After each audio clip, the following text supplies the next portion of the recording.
Pemirsa, 3 orang hakim Mahkamah Konstitusi menyatakan pendapat berbeda dalam putusan perkara sengketa hasil pemilu presiden 2024 yang diajukan pasangan calon presiden dan calon wakil presiden nomor urut 1 Anies Baswedan dan Muhaimin Iskandar. Ketua Mahkamah Konstitusi Soehartoyo menyebutkan 3 hakim Mahkamah Konstitusi tersebut adalah Saldi Isra, Eni Nurbaningsih, dan Arief Hidayat. Adapun dalam perkara ini, Mahkamah Konstitusi menyatakan menolak permohonan sengketa hasil Pilpres 2024 yang diajukan oleh Anies Muhaimin. Sidang ini dimulai pada pukul 9:06 waktu Indonesia Barat dengan pertimbangan putusan yang dibacakan bergantian oleh 8 hakim yang tergabung dalam majelis. Saat mengawali pembacaan putusan, Soehartoyo menyebutkan bahwa putusan ini diambil setelah membaca permohonan Anies Muhaimin sebagai pemohon, mendengar keterangan pemohon, membaca dan mendengar jawaban KPU sebagai termohon.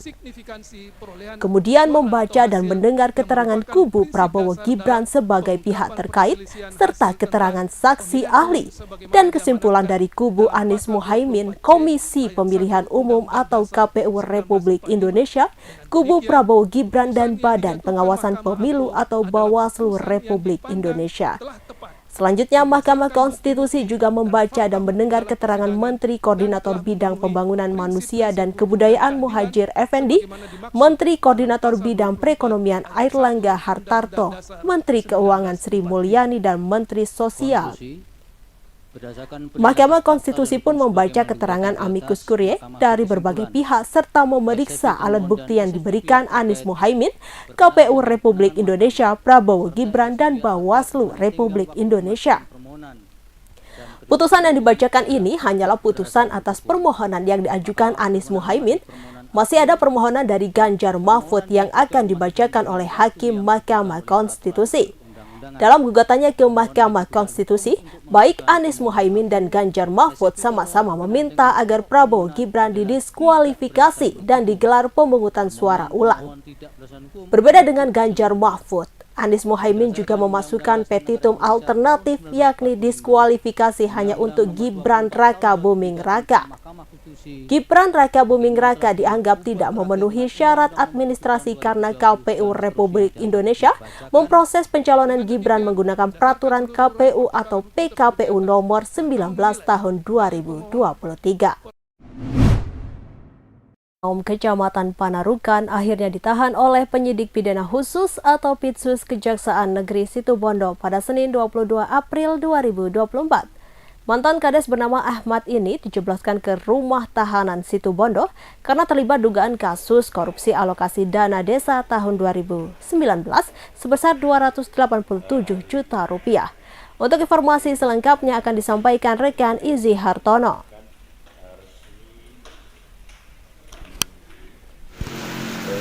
Baik pemirsa Tribun, mantan Kepala Desa Wiringan Kecamatan Panarukan akhirnya ditahan oleh Bodoh. Mantan Kadis bernama Ahmad ini dijebloskan ke rumah tahanan Situbondo dan terlibat dugaan kasus korupsi alokasi dana desa tahun 2019 sebesar 287 juta rupiah. Sebelum dibawa dan dititipkan ke rutan Situbondo, Ahmad sang mantan Kadis ini menjalani pemeriksaan penyidik Pitsus. Namun setelah itu dengan mengenakan rompi merah pink, Ahmad digiring oleh penyidik ke dalam mobil yang disiapkan di depan kantor kejaksaan Negeri menuju rutan Situbondo. Kepala Kejaksaan Negeri Situbondo Ginanjar Cahya Permana melalui Pitsus Ferry Hari Adianto membenarkan penahanan terhadap mantan Kepala Desa Wiringan Alem Kecamatan Panarukan tersebut. Menurutnya penahanan kasus ini karena terlibat penyalahgunaan dana APBD pada tahun 2019. Sebelumnya kata kerugian negara penyalahgunaan APBD itu sebesar 275, namun setelah dilakukan audit ulang, kerugian negara bertambah menjadi 12 juta, sehingga total kerugian negara yang mengalami mencapai 287.979.606. Saat ditanya alasan penahanan terhadap mantan Kadis Wiringan, Ferry menjelaskan karena pihaknya khawatir melarikan diri dan menghilangkan barang bukti yang berkaitan dengan perkara penyalahgunaan APBD tersebut. meski proyeknya dikerjakan pada periode akan tetapi dalam pelaksanaan ada pengurangan volume dan menyebabkan adanya kerugian negara yang mencapai ratusan juta rupiah. Meski tersangka menyerahkan temuan namanya tetapi tidak akan menghilangkan pidananya. Demikian Uringin Anum ini. Betul, hari ini kita tetapkan tersangka penahanan mantan kepala desa Uringin Anom, Kecamatan Panarukan. Untuk kasus apa ini, Dan? Kasus BD ya. Penyalahgunaan DD. Kerugian negara berapa? Kerugian 287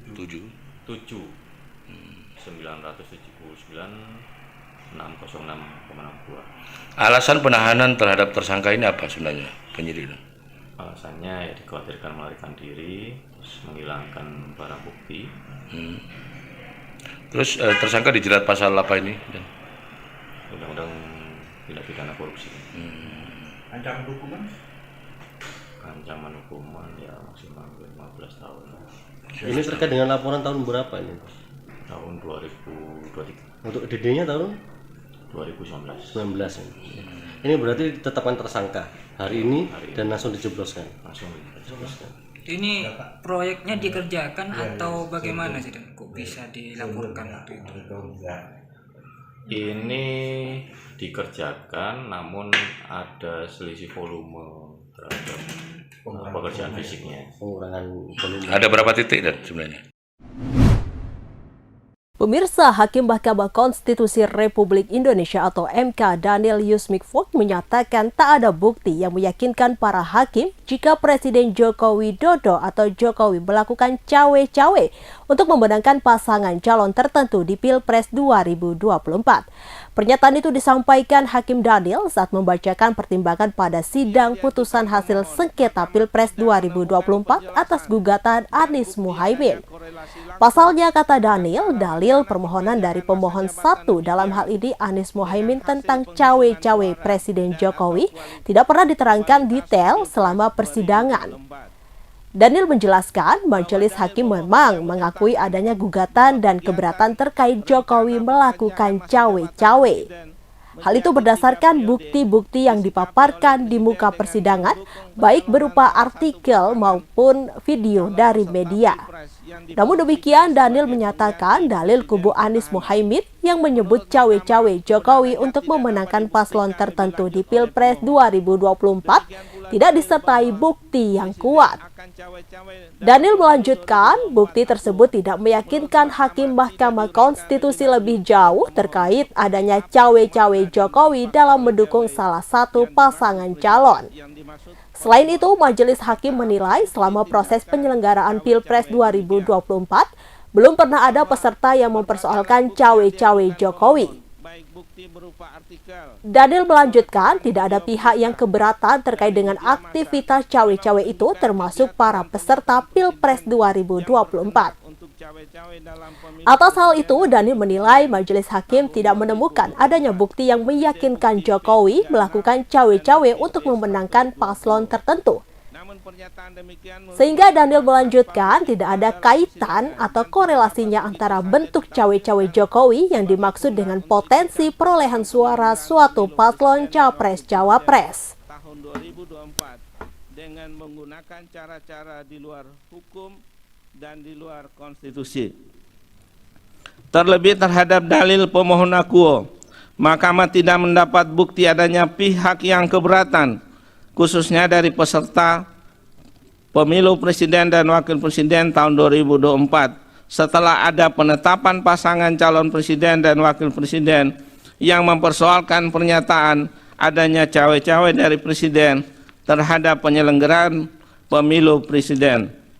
Demikian halnya Mahkamah juga tidak mendapatkan bukti adanya korelasi antara bentuk cawe-cawe dimaksud dengan potensi perolehan suara salah satu pasangan calon presiden dan wakil presiden pada pemilu tahun 2024. Bahwa berdasarkan pertimbangan hukum sebagaimana diuraikan di atas, Mahkamah menilai dalil pemohon tidak beralasan menurut hukum. bahwa pemohon mendalilkan Presiden Joko Widodo melakukan konsolidasi dengan partai-partai koalisi pada tanggal 2 Mei 2023 di Istana Negara untuk melanggengkan kekuasaannya. Presiden bersikap tidak netral dan seterusnya dianggap telah diucapkan. Pemohon mengajukan alat bukti berupa bukti P36 dan seterusnya dianggap diucapkan. Bahwa terhadap dalil pemohon demikian, termohon, pihak terkait dan Bawaslu tidak memberikan tanggapan.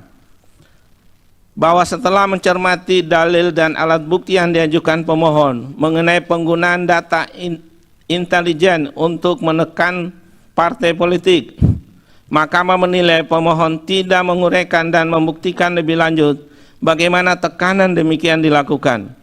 Demikian pula dalil mengenai pertemuan Presiden Joko Widodo dengan para ketua umum partai politik yang kemudian menjadi pengusung pasangan calon nomor urut 2. Mahkamah menilai pemohon tidak menguraikan dan membuktikan lebih lanjut bahwa pertemuan yang didalilkan tersebut membawa dampak pada hasil pemilu presiden dan wakil presiden. Pemirsa, Kantor Otoritas Jasa Keuangan Kediri menghimbau masyarakat mewaspadai investasi bodong yang mengincar warga terdampak pembangunan jalan tol pada Senin 22 April 2024.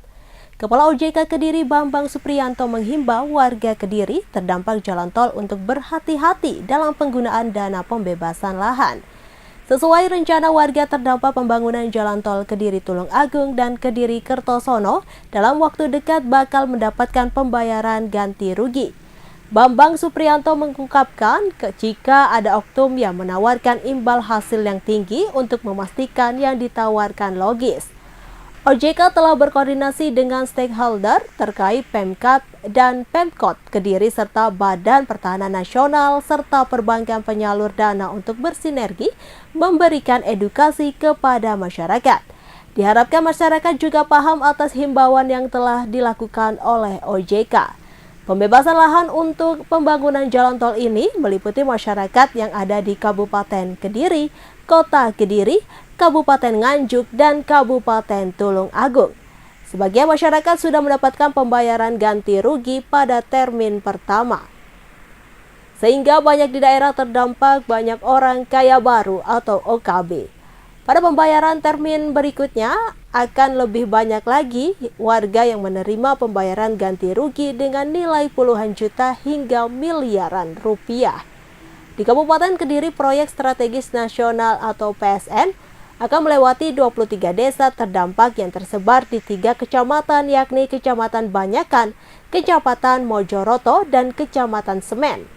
Sementara di Kota Kediri, jalan tol akan melewati 2 kecamatan dan 8 kelurahan, yakni Kelurahan Merican, Kelurahan Bujel, Kelurahan Mojoroto, Kelurahan Sukarame, Pojok, Gayam, Ngampel, dan Semampir.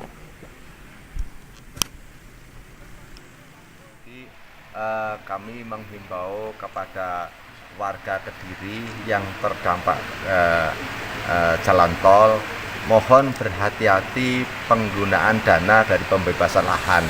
Jangan sampai terjebak, tertipu dengan iming-iming untuk investasi yang merugikan. Perhatikan perkara 2L, legal dan logis. Sekiranya ada yang menawarkan imbal hasil yang tinggi, pastikan bahwa yang ditawarkan logis.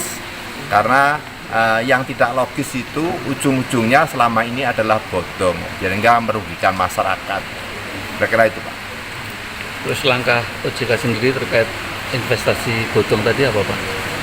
Kami berkoordinasi dengan stakeholder terkait, baik itu Pemkab maupun BPN dan perbankan penyalur dana untuk bersinergi memberikan edukasi kepada masyarakat. Mudah-mudahan masyarakat juga paham atas himbauan kami, dan tentunya kami akan mencoba menyiapkan untuk lebih masif lagi edukasi, mungkin dengan banner-banner yang untuk memudahkan dibaca oleh masyarakat supaya lebih hati-hati. Perang yang telah berlangsung selama 6 bulan di Gaza membuat Israel memutar otak agar bisa bertahan.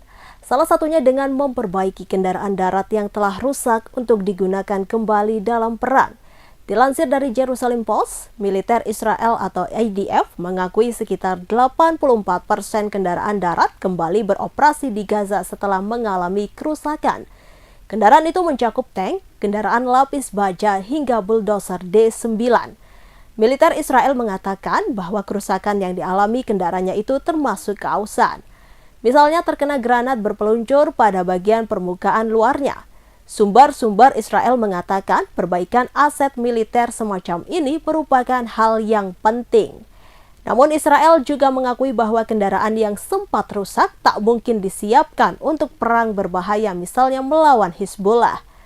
Dalam hal keefektifan senjata, Hamas disebut lebih unggul daripada Israel, sebab roket Hamas jauh lebih murah dibandingkan dengan pencegat Iron Dome. Pemirsa, momen dramatis warga melakukan aksi penyelamatan kepada pasangan suami istri memakai jas hujan yang terseret banjir imbas cuaca ekstrim terekam video amatir. Video yang menampilkan kejadian dramatis tersebut beredar di grup aplikasi pesan singkat. Diketahui peristiwa terjadi di Desa Planglor, Kecamatan Kedunggalar, Kabupaten Ngawi, Jawa Timur, pada Minggu malam 21 April 2024. Petugas BPBD Kabupaten Ngawi, Joko Supriyanto mengungkapkan, pasangan suami istri itu terjebak banjir saat berboncengan mengendarai sepeda motor. Menurutnya, lokasi tersebut diterjang banjir akibat hujan dengan intensitas tinggi yang mengguyur selama 1 jam. Kemudian ketinggian air mencapai 50 cm menggenangi rumah warga. Dirinya bersyukur pasangan suami istri itu berhasil diselamatkan oleh masyarakat meskipun menggunakan alat seadanya. Kendati demikian, sepeda motor mereka belum bisa dievakuasi. Di samping itu, Joko juga menambahkan banjir Desa Planglor menyebabkan akses jalan desa terputus. Banjir juga menggenangi jalan dan rumah warga di Desa Tempuran, Kecamatan Paron, dan Desa Pojok, Kecamatan Kuadungan. Pihak BPBD Ngawi menghimbau masyarakat untuk tak menerobos banjir, serta mencari tempat yang aman jika terjebak dalam situasi tersebut.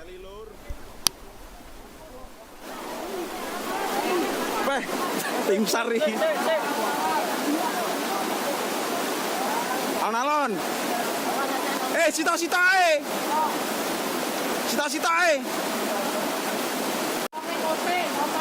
Download Tribun X sekarang. Menghadirkan lokal menjadi Indonesia.